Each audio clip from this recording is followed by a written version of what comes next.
బాలు తన అంతరాత్మతో మాట్లాడుకుంటూ ఉంటాడు. పెళ్ళం మాట వినలేదు. బుద్ధుందా? 1,00,000 పోగొట్టావు. ఎన్ని రోజులు కష్టపడితే 1,00,000 వస్తాయి?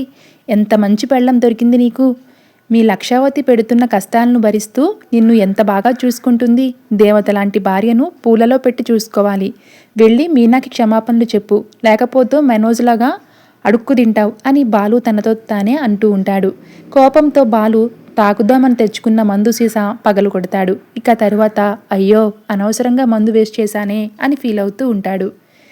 మీనా తమ్ముడు శివ రాత్రి అయినా ఇంటికి రాలేదని వాళ్ళ చెల్లి సుమతి తల్లి పార్వతి కంగారు పడుతూ ఉంటారు. ఫోన్ చేసినా కూడా లిఫ్ట్ చేయడు. వీళ్ళు భయపడుతూ ఉంటారు. ఇక అప్పుడే శివ ఇంటికి వస్తాడు. ఏమైంది, ఎందుకు ఆలస్యంగా వచ్చావు అని సుమతి అడిగితే శివ చాలా బిరుసుగా సమాధానం చెప్తూ ఉంటాడు. సుమతికి కోపం వచ్చి తిడుతుంది. ఇక అప్పుడే శివ మందు తాగి వచ్చిన విషయం తెలుస్తుంది. మందు జోలికి వెళ్ళొద్దని సుమతి పార్వతి నచ్చ చెప్పాలని చూసినా శివ మాత్రం వినడు. నేనేమీ మీ అల్లుడిలాగా తాగుబోతుని కాదు. పార్టీలో గుణ బలవంతం పెట్టడం వల్ల ఒక పెగ్గు తాగాను. ఆ మాత్రానికి తాగుబోతూ అయిపోతానా అని ఇష్టం వచ్చినట్లు మాట్లాడి పడుకుని నిద్రపోతాడు. సుమతి మీనాకి ఫోన్ చేద్దామంటే తల్లి ఆపి ఈ టైంలో ఫోన్ చేయొద్దని ఆపేస్తుంది. ఇక మరుసటి రోజు ఉదయాన్నే రాజేష్ బాలు ఇంటికి వస్తాడు. బాలు ఇంట్లోకి రమ్మని అంటే రాజేష్ చాలా మొహమాట పడతాడు.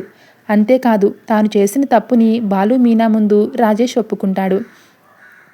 తన వల్ల బాలుకి అప్పు అయిందని రాజేష్ ఫీల్ అవుతాడు. ఫ్రెండ్కి అవసరం వచ్చినప్పుడు సహాయం చేయకపోతే అది స్నేహం ఎలా అవుతుంది అని బాలు అంటాడు.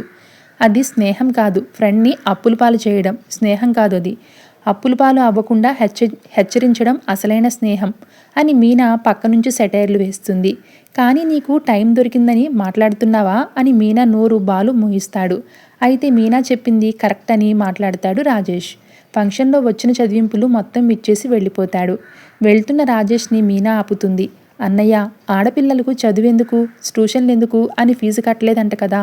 ఇంకా ఈ కాలంలో ఆడపిల్లలు మగపిల్లలు ఏంటన్నయ్య, పెళ్లి చేసుకుని వెళ్ళిపోయేదాకా దానికి చదువు ఎందుకు అన్నావంట కదా. పెళ్లి చేసుకుని వెళ్ళిపోతుంది కాబట్టి చదివించాలి. చదువుకుంటే గౌరవం ఇస్తారు. ఆ చదువుతూనే వాళ్ళ కాళ్ళ మీద వాళ్ళు నిలబడతారు అని మీనా సలహా ఇస్తుంది. పనిలో పనిగా బాలు మనోజ్ని ఎంత చదివినా లాభం లేదు అని తిడుతూ ఉంటాడు.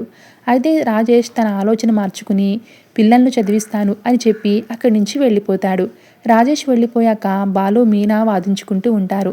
తాను చెప్పిన విషయం సరిగ్గా అర్థం చేసుకోలేదని మీనా అంటుంటే బాలు ఏమో మనోజ్ టాపిక్ తెచ్చి అతను చేసిన తప్పులు మాట్లాడుతూ ఉంటాడు. అదంతా మనోజ్ విని ఏ విషయం ఎక్కడ మొదలైనా తన దగ్గరికే వచ్చి ఆగిపోతుందని మనోజ్ తలబాదుకుంటూ ఉంటాడు.